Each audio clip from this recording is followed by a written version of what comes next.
Oh, nice. What's happening, lads? You alright? Hello. Hello. Now, Suicide Squad. Bang, out of nowhere. Just dropped. I suppose we better jump on the hype train, haven't we? Since we seem to have sped up a bit recently. Put it in our faces. Fresh out the oven from our chef James Gunn. The old face man. We didn't know we needed it, but here it is. Yeah, now already looks a damn sight better than the first one, doesn't it? Looks exactly what you wanted the first one to be. Like when you watch the first one, you're like, why didn't they do? This is what everyone, the team, not just.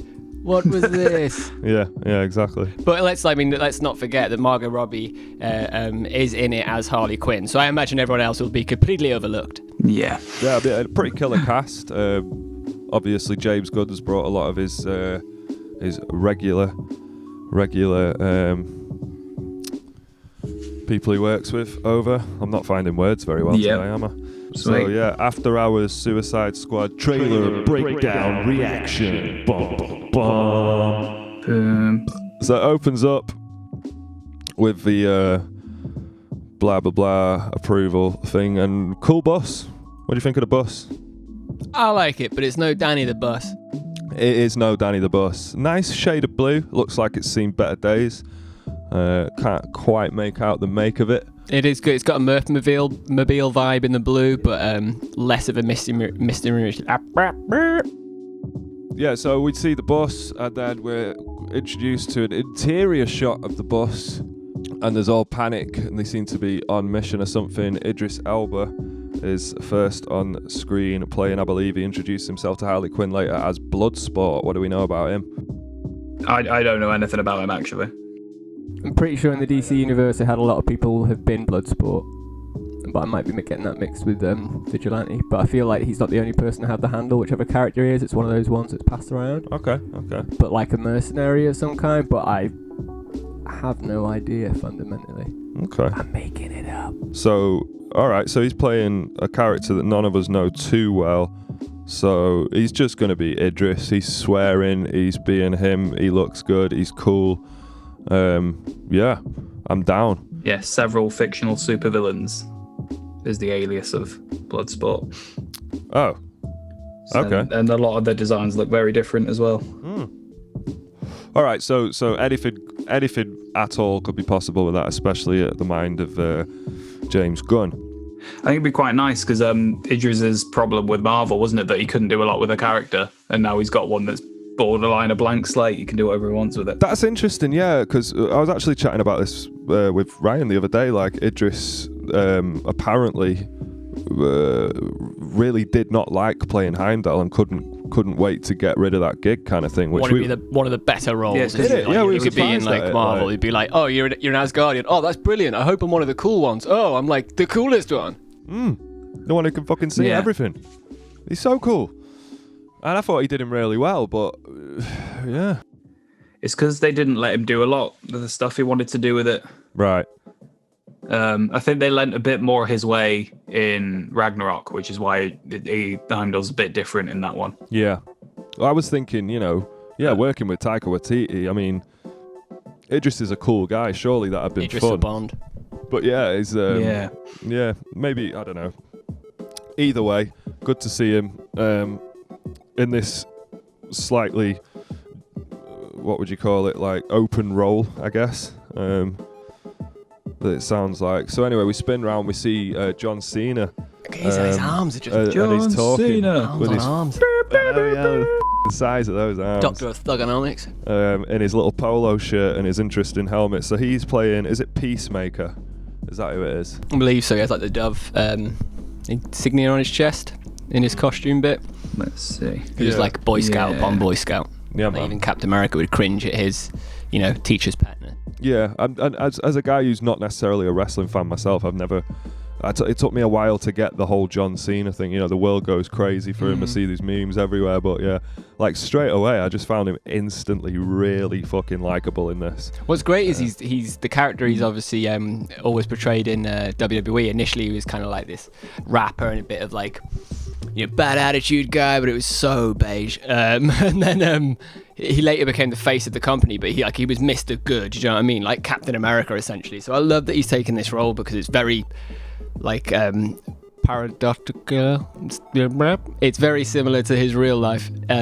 In that sense of like playing that goody two shoes, but he's been in other films where he's like really shocked that mold, like juxtaposed it with there's a joke in this where he talks about like a beach of dicks and shit, and you don't expect John Cena to say that. You expect him to be standing in front of an American flag saluting it and saying "God bless the Eagles." Yeah, no, totally. Brilliant. He's just like, I do it for liberty. And you're like, okay. He did a lot. He did a lot for liberty. So yeah, Peacemaker, John Cena, looking great. Next to him is from the original Colonel, I think Rick Flag, is it? Joel Kinnaman playing him. Chicken chomping son of a bitch. Yeah, I straight away he was a little bit too serious. The jokes that he did get in the original cut of Suicide Squad didn't land particularly well. I didn't really enjoy him, and he is an enjoyable actor. I love him. I just think he gets some terrible roles, or for whatever reason. I saw him in The Killing first, loved him in that, and then everything else I've seen him in, I'm like, this should be great with you. I'm dead excited for this. Like Altered Carbon, I think maybe 2 episodes of the first season, I was like, oh, this is strong. I'm liking this. Yeah. And then out of nowhere, I was like, wait, like the same conversation, I was loving it. And by the end of it, I was talking about how much I hated it. And I was like, whoa, how has it changed? Yeah, man. It's, but him looking hella more funny, I'd say. They're hitting it with the James Gunn humour, loving his bright yellow top, loving his outfit. Who else we got in the back here? So straight away, King Shark. King Shark. Spotted little Sharky there, who is apparently being voiced by Sly Stallone. Yeah, which is cool. Brilliant. Yeah. They've done the sort of like the funny Drax like sort of vibe with him. Yeah, because there's that version of King Shark, and then there's like the one where he's a giant behemoth that's like a horror monster. And super intelligent. So I think it's like pretty cool that they've gone with the other way. I'm guessing it's not like Killer Croc, like it's not as serious. Yeah, totally. And then in the back there we've got Peter Capaldi, who seems to be playing the Thinker. You see him a little later on with everyone having a go at him. I'm not up on DC at all. Who knows anything about the Thinker? Any of us? The Thinker was a big bad guy in one of the seasons of the Flash show. Oh. So I mainly know about that. But I'm getting Purple Man vibes. Am I right? Or no, he's just really fucking smart. Okay. Like he basically, it's like going up against someone that has he has like all the knowledge of like the internet and everything just in his head, but he just knows it. Okay. And it's like one of the things, someone came into him when in the Flash, and it's his assistant, like, oh, what are you doing? And he's basically just like, oh, I've used all these algorithms that he's like not programmed, he's worked out himself throughout the whole of history, how like Bach would have finished one of his symphonies or something like that. Yeah. And he was like, oh, this is what it would be like, and stuff, weird stuff like that. So he's like it's like the whole, every move you make, I know 10 moves ahead, like no matter what's happening. Yeah, okay. So he's probably got the whole film planned out, knows exactly what's going to happen, is like the Thinker's kind of vibe. So does he tend to lean towards more of being a villain? Yeah, he is. He's a villain. He's like a super genius. He's probably the smartest villain ever, I think. Yeah. Okay, brilliant. And then in the back, next to Sharky, we've got I always forget the gentleman's name, but he's in everything, and he's one of Ant-Man's sidekicks. Yeah, Polka Dot Man. So David Dastmalchian is what I've got. So I was trying. He wrote a really good comic called Count Crowley. Okay. He's big into comics and like Tales from the Crypt and Creep Show. I was reading a thing of him, like the things he liked growing up and stuff. So it was really interesting how much in the comic industry he seems to want to be. Like you said, we've seen him in Batman. Yeah. We've seen him in Ant-Man. Yeah. Now we're seeing him in this with not a title role, but a. Yeah, he looks like he's top billing. Yeah. Yeah. Which is great because he's a really good actor from what I've seen. Yeah, he's always hilarious. It looks like he's going to bring his own thing to this. And again, James Gunn knows what he's doing. He seems to be hiring a pretty good bunch of dudes for this job. So this job that we're opening up with, it's looking like the gang in this lovely blue van are on the way to what apparently is save Harley Quinn. So we cut to a shot of Amanda, again, played by Viola Davis again. Pretty standard shit, go save the girl, and you see that it's Harley Quinn. The guys step out. We all have a look around. They all look pretty fucked as well from before they get there. Like Idris Elba's got a bullet wound, Flag's got he's been scrapping, so it's a bit like... Yeah, this isn't the first job of the day, is it? Yeah, they almost seem like too little butter spread over too much bread. Yeah, exactly. Fucking Rick Flag doing his Rick Flag thing, but loving the haircut. And then boom, Harley shows up. Of course, Harley looking great as usual. She's managed to save herself from whatever situation it is. She introduces herself to Idris. It's going to be interesting why, though.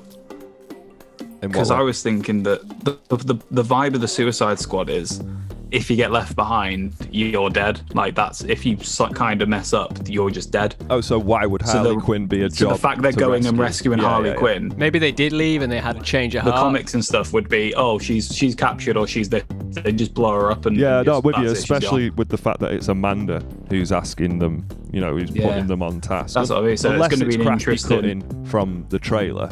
Do you know what I mean? It could be that. They could have pulled a job altogether and then done that, left her behind, and then Amanda Waller's all like, you gotta come back and leave her behind. They're like, no, that, we're doing it for the team. Know what I mean? We're the squad. You put together this family. So we get some nice, cool Warner Brothers DC, and then we are introduced to Michael Rooker, is it? Michael Rooker's character, another one of James Gunn's favourite, brought straight over from Guardians. Brilliant to see him, and he's playing a character called Savant. I know, I've never heard that name before. Anyone any ideas? No, I'm not too sure of that guy. Well, either way, I kind of like the vibes I'm getting from it. Oh no, totally. Because that's a risk. Especially that is a risk. Especially that outro shot. I mean, this is a big trailer, man. For the first one, it's clocking in at over 3 minutes, which is pretty. It's revealing stuff. And well timed straight after the Snyder Cut. So people are back in DC again, which is nice. Either way, Michael Rooker looking hella hench. He looks hella beefy as whatever his character is, with his lovely long hair. We cut to a prison shot, and we see Little Weasel, who is being played by James Gunn's brother, I believe. Oh, he's all Weasley. Yeah, Sean Gunn, I think he's called, and he was the body, if you like, on set for Rocket during Guardians. Nice. So he just loves that, and he's also like the henchman of Michael Rooker's character in that, who ends up inheriting his whistle. You know what I mean? That's the lad. So he's playing him. James's brother. I'm pretty sure the Gunn brothers and that Sean Gunn and all that were to do with that film that I love as well. That I was talking about. No, Brightburn. The sort of dark kid Superman one. Yeah. So gotta love the Gunn brothers. Pretty much anything they're doing is the Gunn brothers. The Gunn brothers. They're shooting for the stars. Forgive the pun. Jeez. So looking like a similar kind of thing. We're putting stuff in characters that make their heads blow up if they differ from the plan, etc. Typical Amanda shit. Again, putting bombs in people's heads. Classic. You said you were gonna stop. Always at it. Bomb in the back of the classic Amanda. Yeah. Let's say. What is I she best like? do what you're told. Yeah. And she's just like, that's just me. I best do what you're told. And then we get the line that I was looking for before, which is from the horribly beautiful mind of James Gunn, which tickled me. Proper. Look at Weasel. We get the line up. I've got the same physique. Beautiful shot. Who's this dude in the yellow with the katana blade? He's probably gonna be the token one that dies early, because there's got to be one that dies early to establish that that's what happens. Yeah, the guy in the first one, Ramstein. No. Yeah, Slipknot. Gotta die immediately in every Suicide Squad, in the animated one as well. Man who can climb anything. So I'm kind of happy looking at it that I can't recognise anyone. Obviously, Captain Boomerang, Jay Courtney's managed to make the switch. One of the few who's made it through both films to redo his character. Aren't they the only two? And Amanda. Harley and Rick. And Amanda, yeah. And Amanda. Yeah, I think so. Yeah, pretty sure. And Margot, innit? Yeah. Obviously, yeah.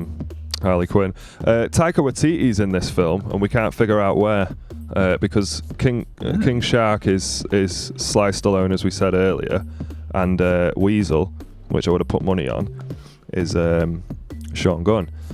So, could possibly be there was the big villain Nathan at the Fillion end. then as well. I can't remember what his character's name is, but for some reason I've got a feeling his arms come off.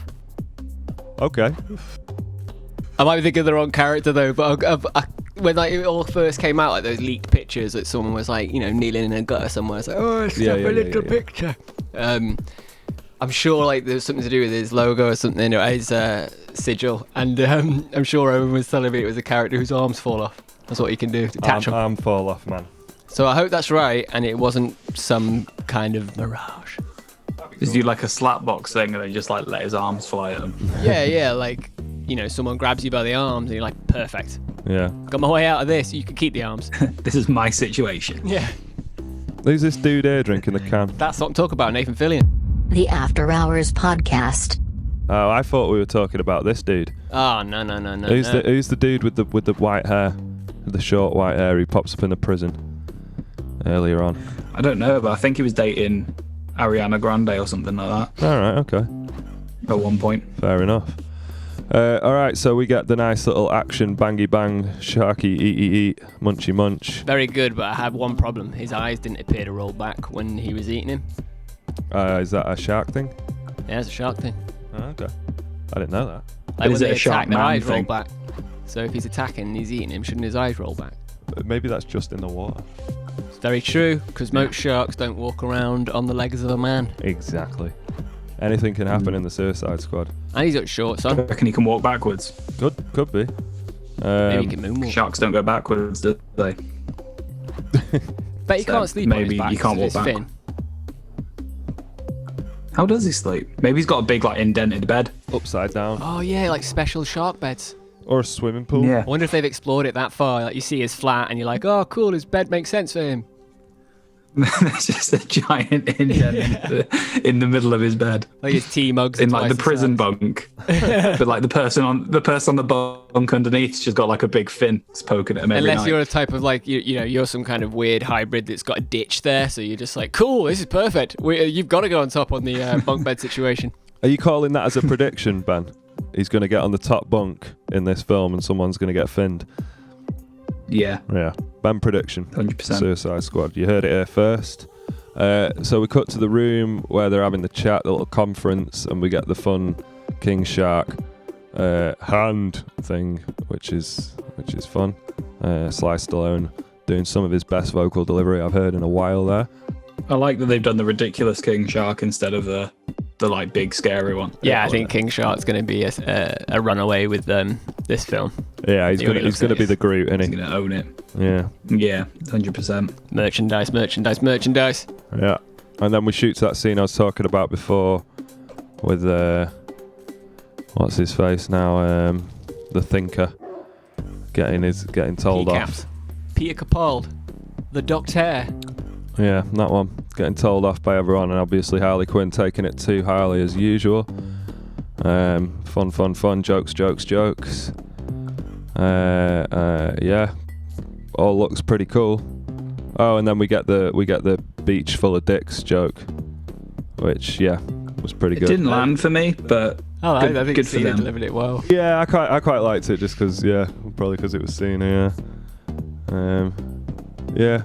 Hopefully they're saving the good jokes for the actual film and not just giving everything away in trailers like we tend to get. yeah. That bit is sick when King Shark just tears a man in twain, Yeah, blooding absolutely. gizzards to the sky as it's raining. Slow motion as well. Yeah, that looks cool. Yeah, King Shark can do whatever the he likes. Yeah, it's all action. Harley having a spin. Towers coming down, explosives. It just looking cool. this girl who I don't know who it is. His shorts are mint as well. Yeah, it's very cool. I kept thinking that big gentleman with the beard was Nick Frost in the quick shots. I was like, and then it gets to a wider shot of him, and it is not Nick Frost. So slightly disappointed there, not gonna lie. Yeah. What's the big monster? Is that the Superman villain? That's It's like the that first starfish with an eye. Justice League one. Yeah, Starro the Conqueror, I believe. Yeah. Starro the Conqueror. Nice. I think it was an Easter egg in Batman Arkham Knights as well, or one of the numerous Batman games. There's a starfish with the very red and white mouth bit giveaway, like a Colgate starfish for cleaning your beak. Yeah, so I mean, it's one of the Justice League's first big battle enemies. Yeah, good villain, I guess. Nice and big, nice and silly. I wonder if the Justice League show up at that bit and you kind of like the Suicide Squad were there and you just didn't know. They were like underneath everything. That'd be hilarious. They always have to come up through, like in the comics, don't they? Always have to like come up with some weird, like, this is a black site. Not even Batman knows about this place. And it's like, just to set like the Justice League aren't turning up. Yeah. But it would be cool if there was like Justice League stuff and they have to not be seen. Like if you get noticed, you're gonna die, kind of thing. Yeah, and they just kind of like take us through some of the big comic events and maybe some of the film events they've already had. Yeah. I kind of love the line in the background. We got a freaking kaiju up in this shit. But nah, man, I'm excited. I'm hella excited. Yeah, I'm liking the aesthetic of it. He's going for like classic cinema. Yeah, but yeah, I think they said from the get-go that they're kind of disregarding the first film, aren't they? It's as if that didn't happen. So kind of an Evil Dead, maybe. You never know. They might parody it that as was well. Like the rights were tied up, so it was kind of like weird. Yeah, like, for those reasons. Happen, yeah. Whereas I don't know. For this, you almost don't want to like it because it's kind of like, for me, it's the Ryan Reynolds thing. It's kind of like, yeah, but like he's eventually been able to do it this way, the way he wanted to. And it's kind of like, but yeah, you can't just. We've tried it, you didn't like it. We tried it, you didn't like it. Can I try again? Same with Jared Leto, innit? Yeah. He's like. It's a bit like, yeah, so you try enough, you'll probably nail it. But it's a bit like, I'm happy to do that and just sit there and keep watching things that come out. But it's like, yeah, okay, the first Suicide Squad, which we really want you like. Oh, you don't like it? Yeah, forget it. We hate it too. This is the one we really think you should like. Which this does look great, and I wish the other one didn't exist, and this was our Suicide Squad, absolutely. But yeah, who the am I? Yeah, no, totally. Have we got predictions? Predictions. But sounds like you got predictions. Hit me. Oh, yeah. so many predictions. So, Ryan, you got any predictions? King Shark and Weasel will be pretty cool. Yeah, I think it'll be better than the first one. Oh, 100%, definitely. And it's going to be it'll be Margot Robbie's third Harley Quinn iteration, so I imagine it'll be like her most perfected one, so that'd be something to look forward to. Her other ones have been great. I hope they move off the yeah, she's never. I hope been they back, move off she, the Joker stuff with her, because I know it's kind of a thing. Apparently, Jared's cast in the film. Just leave Jared out of this. Let him go to the desert and. But I don't think he's going to be in it. I don't think he's going to be in it because there's a lot of problems with like the fact that they're calling it the Suicide Squad. The original being called Suicide Squad is like. IMDb and places that do castings are getting confused, and you're getting both of them and stuff like that. So I think that people who are saying, "Oh shit, Jared Leto's going to be in that." Again, yes, we liked him. He's slightly redeeming himself, as we say. But as we just said, then you have enough goes at doing something. It's not necessarily winning, is it? At first, you don't succeed. Of course, in life, try again. But that doesn't necessarily mean that you were born for it. Yeah.